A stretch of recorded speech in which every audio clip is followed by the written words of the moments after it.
हल्के में मत लो।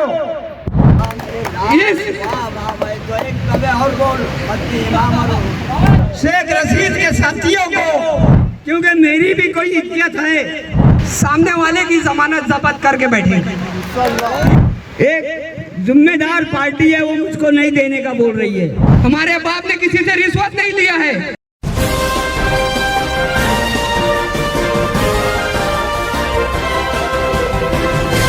मानव समाचार, मानवता के हक में। वार्ड नंबर पुराना 5 अभी नया 6 वार्ड के जितने लोग आए हुए हैं रिजवान मेंबर साहब की मोहब्बत में, तो अपनों को इन्होंने मशवरे के लिए बुलाया, क्योंकि इन्हीं के भरोसे वो इलेक्शन लड़ते हैं।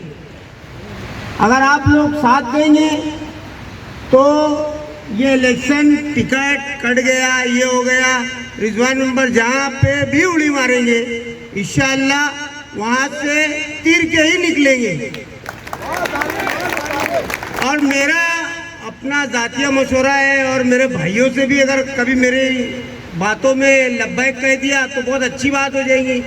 यहाँ पे कितने बुजुर्ग हैं जिनके पैसे खा के बैठे ले, और वार्ड में क्या कामकाज है, कर्मचारियों के साथ क्या रूल है उसका। अब मेरा तो मानना ऐसा है कि रिजवान मेंबर साहब ने कभी आज़ाद उम्मीदवारी की ख्वाहिश अगर कर ली है तो अपन सब मिल के उनका साथ दो। सियासी मसला, समाजी मसला, घरेलू कुछ तनाज़ात और लेन देन के मामले में तो ये रिजवान मेंबर और उनके घर वाले, जो उनकी पूरी फैमिली है, हर वक्त ये कोऑपरेट करने के लिए तैयार रहती है। ये हमारा अपना देखा हुआ है और ये अपने हमारे तजुर्बे की भी बात है। और ये बोलना चाहिए कि ऐसे शख्स की हमको, इन्हें हमारी ज़रूरत नहीं है, बल्कि हम तमाम लोगों को, मोहल्ले वालों को बोलो या वार्ड वालों को, या ऐसी सरपरस्ती हमेशा हमारे ऊपर रहना ही चाहिए। पार्टी को भी, चूँकि इस्लाम पार्टी का ये पहला कॉरपोरेशन का इलेक्शन है, तो इसलिए पार्टी को भी चाहिए कि इस तजुर्बेकार शख्स को साथ में लेकर चले। उनसे हम मोहल्ले वालों की तरफ से हम दरख्वास्त करते हैं, इल्तिजा करते हैं कि रिजवान मेंबर साहब को इस बार भी इस्लाम पार्टी से मौका देकर उनकी सरपरस्ती हम पर कायम रखे। ये इलेक्शन कारपोरेशन का इलेक्शन है। हमारी माँ बहनों को ये नहीं समझता है कि कारपोरेशन के उम्मीदवार और मेंबरान ही वार्डों के कामकाज में हिस्सा लेती है। बीमारी का हो, आरामी का हो, तकलीफ का हो, दवाखाने का हो, ये कारपोरेशन इसका काम करती है। लेकिन यहाँ ये समझा जाता है कि अरे बाप रे बाप, पार्लियामेंट का इलेक्शन है, चलो लगो लाइन से। तो पार्लियामेंट का इलेक्शन जो है वो हमारे गरीब लोगों के मुफाद का नहीं है।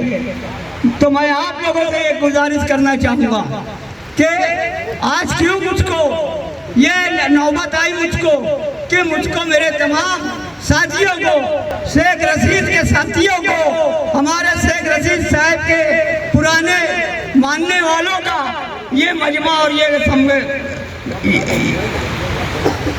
अजीज साथियों, मैंने, मेरी बीवी ने 2 मरतबा और मैं 1 मरतबा, 3 मरतबा मेरे घर में मेंबरी मिली। एक खुदा का बंदा ये शिकायत आज कर देवे कि उसने मेरे साथ ये नालायकी किया, मेरे साथ ये सुलूक किया। कोई मेरी माँ बहने ये बोले कि मैं रिजवान मेंबर के घर पे गई कि ये घर पट्टी की बात है, तो उसने मुझे हटाल दिया या मुझे नहीं इनकार कर दिया। अजीज साथियों, ये बचपने से होश संभाला हूँ, मैं इलेक्शन लड़ रहा हूँ। कल बच्चों के साथ रह गए, बच्चों जैसा इलेक्शन लड़ता था। और जब हालात बदले तो कारपोरेशन का इलेक्शन भी वैसे ही लड़े, और अल्लाह ताला ने मुझको इज्जत से नवाजा। मैं आपसे ये कहना चाहता हूँ कि टिकट तो सब बट रहा है गांव में। और जो आयशा नगर हमारे शेख रशीद की बस्ती है, जो शेख रशीद के नाम पे आयशा नगर के मानने वाले हैं, वो तमाम लोग यहाँ पे मौजूद हैं। ये सबूत दे रहे हैं कि शेख रशीद ने हमको क्या दिया। साथियों, ये इलेक्शन अपनी नौयत का अनोखा इलेक्शन है और हर फर्द के लिए जरूरी है कि उम्मीदवार ऐसा चुन कर दो कि आधी रात को अगर कोई भी मसला खड़ा हो जाए तो वो अपना बिस्तरा छोड़ के उसकी ईमानदारी के लिए निकले। दवा खाने का हो तो दवा खाने का काम निपटा। और हमको आने वाला वक्त तो इलेक्शन कैसे लड़ना है ये आप बताएं हमको। आप इस बात से राजी होंगे, मेरे ताल्लुक से टिकट की जो बातें थी वो बातें खत्म हो गई है।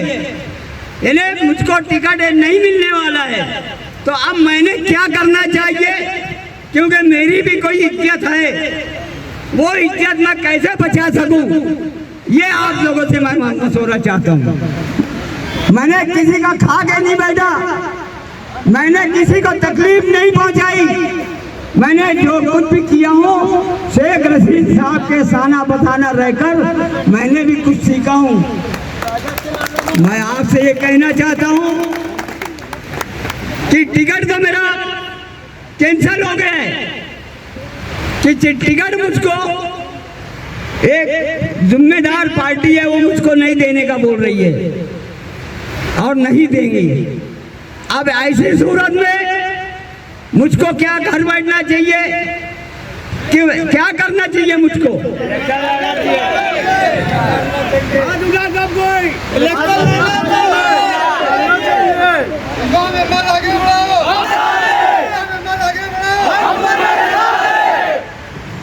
मैं एक बात की गुजारिश कर रहा हूँ, आप लोगों को कोई पैसा दे के यहाँ भेजा गया कि जाओ तुम लोग ये पैसा। हाँ, बहुत अच्छे। तो मैंने आगे की सब तैयारी कर, मैं अल्लाह के बाद आप लोगों के ऊपर भरोसा करके इंशाअल्लाह ताला सीट लाएंगे। हाँ, निकालेंगे। ये जो महफिल जमी हुई है, ये महफिल को देख करके ऐसा लगता है कि कोई टिकट की तो जरूरत है ही नहीं, क्योंकि ये टिकट तो हमारे सामने बैठा है। तो किसी और को सोचने की तो दूर की बात, हम इसी टिकट से जीत के आ जाएंगे इंशाअल्लाह ताला। क्योंकि आप लोग की सरपरस्ती में जो काम होगा वो कभी फेल नहीं होगा, क्योंकि हमें फख्र होता है कि हम रिजवान मेंबर साहब की औलाद हैं। हम किसी के सामने बोल सकते हैं कि हमारे बाप ने ये काम किया है, हमारे अब्बा ने ये काम किया है। हम किसी के सामने नजर चुरा नहीं सकते, जो हमारे बाप की उम्र के हैं हम उनके सामने नजर झुका नहीं सकते कि यार कोई हमसे पूछे कि यार तुमने क्या काम किया है। हम फख्र से बोल सकते हैं कि नहीं, हमारे अब्बा ने हमारे लिए देखो और तुम्हारे लिए देखो क्या काम करके दिया। तुम आधी रात को हमारे घर का दरवाजा खटखटा देना और मोहल्ले में आके किसी से मालूमात ले लेना कि हमारे घर का दरवाजा खुलता है या नहीं खुलता है, कौन घर से बाहर निकलता है कि नहीं निकलता है, कौन किसके लिए आधी रात में दरवाजे पे कौन खड़े रहता है। दवाखाने का मसला हो, किसी दवाखाने का मसला हो, कोई पुलिस स्टेशन का मसला हो, कोई सियासी मसला हो, किसी भी बहन बेटी का मसला हो, हमारे घर का एक एक जिम्मेदार उसी मसले में खड़े रहता है। ये हम फख्र से बोल सकते हैं कि हमें आज टिकट नहीं मिला, ठीक है कोई बात नहीं, हम इससे मायूस नहीं है। हमारे साथ हमारा इतना सारा टिकट बैठा है कि हमें किसी की जरूरत नहीं है और इंशाअल्लाह ताला सामने वाले की जमानत जब्त करके बैठेंगे। ये आप लोगों का साथ, ये जो मीटिंग की शक्ल में जलसा तब्दील हुआ है साबित करता है कि ये हमें जो दिल से चाहने वाले रिजवान मेंबर और शेख रशीद के चाहने वाले बैठे, ये किसी तारीफ का मोहताज नहीं है, ये आप लोग शुरू से देख रहे हैं, हमसे ज़्यादा आपने देखा है कि यार कौन किसके साना बसाना लगा हुआ है, कौन किसके मसले में दुख दर्द में खड़ा है। ये वो कारपोरेटर नहीं है 5 बजे सुबह हो रही है, 6 बजे सुबह हो रही है, घर की गली नाले बह रहे हैं, गटर बह रही है, गली में माँ बहनें रो रही है, कौन किसका दरवाजा खटखटा रहा है, कौन दरवाजे के बाहर आ रहा है, ऐसा नहीं है मेरे दोस्तों। ये वाहिद रिजवान मेंबर है जो आधी रात को आपके गटर का मसला हो चाहे पुलिस स्टेशन का मसला हो, आपके आवाज पे लब्बैक कहेगा, आपके हर वक्त साना बसाना खड़े रहेगा। ये वो रिजवान मेंबर है। हम किसी के सामने सर झुका करके घूमते हैं क्योंकि हमारे बाप ने करप्शन नहीं किया है, हमारे बाप ने किसी से रिश्वत नहीं लिया है, हमारे बाप ने किसी का खा करके नहीं बैठा है। हम फख्र से कहते हैं कि हाँ, हम रिजवान मेंबर साहब की औलाद है, हम आपका दुख दर्द समझने वाले हैं, हम आपके साथ साना बसाना खड़े रहने वाले लोग हैं और आखिरी दम तक रहेंगे, आपके साथ रहेंगे, मरते दम तक रहेंगे। उनकी सरपरस्ती में हम हर वो काम अंजाम देंगे जो हमको सिखाया गया है, हमको हर वो तरबियत दी गई है, हमको हर वो तरबियत दी गई है। किसी गरीब का नहीं खाना है, किसी मजलूम पर जुल्म नहीं करना है। हम हर वो जुल्म के खिलाफ आवाज उठाएंगे, चाहे मौलवी का मसला हो, चाहे इमाम का मसला हो, चाहे मौजिन का मसला हो, हर खिलाफ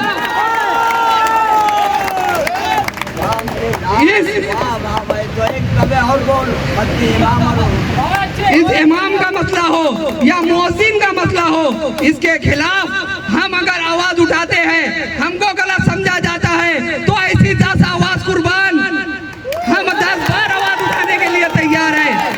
अगर इस चीज को मुद्दा बनाया जाता है कि यार रिजवान मेंबर साहब के लड़के ने किसी एक शख्स को बुरा भला कहा है, किसी मौजिन को बोलने पर हम उसको बचा रहे हैं, किसी इमाम को बोलने पे हम उसको बचा रहे हैं और लोग हमको गलत समझ रहे हैं, तो ऐसी जान भी कुर्बान, ऐसा जान भी कुर्बान, दिल भी कुर्बान, ऐसे इमाम और मौजिन के लिए जान निछावर कर देते हैं हम। तुम किस चीज की बात करते हो? हम हक की बात को दबाना चाहते हो? हम सच बोलते हैं तो उसको दबाना चाहते हो? आप लाख आवाज उठा लो, आप लाख बोलने की कोशिश कर लो, मगर ये रिजवान मेंबर साहब की जो फैमिली है ये आवाम के है और आवाम के साथ जी कर जीते रहेंगे और उन्हीं के सामने दम लेंगे।